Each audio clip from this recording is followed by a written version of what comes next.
खेसारी लाल यादव अपनी पत्नी को छोड़कर दूसरी शादी करने वाले। इस टाइम की एक बड़ी अपडेट सामने आ रही है। खेसारी लाल यादव करने जा रहे हैं दूसरी शादी। पूरी मैटर को देखते हैं इस वीडियो में, उससे पहले चैनल को जरूर सब्सक्राइब कर लेना।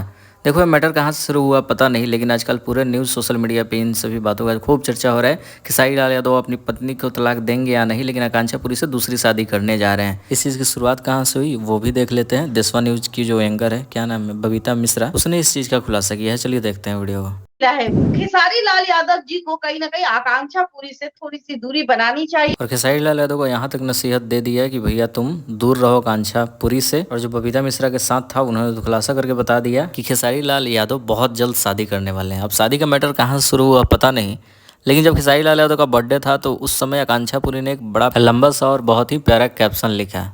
तो हो सकता है कि इस वजह से सबको लगा कि खेसारी लाल यादव दूसरी शादी करने जा रहे हैं, लेकिन ये तो आने वाला वक्त ही बताएगा कि आगे क्या कुछ होता है। खैर सोशल मीडिया पे ये सब चीज़ वायरल हो रहा था, सोचे आप सबके बीच दिखाई जाए। जितना हो सके इस वीडियो को शेयर करो ताकि सबको पता चले।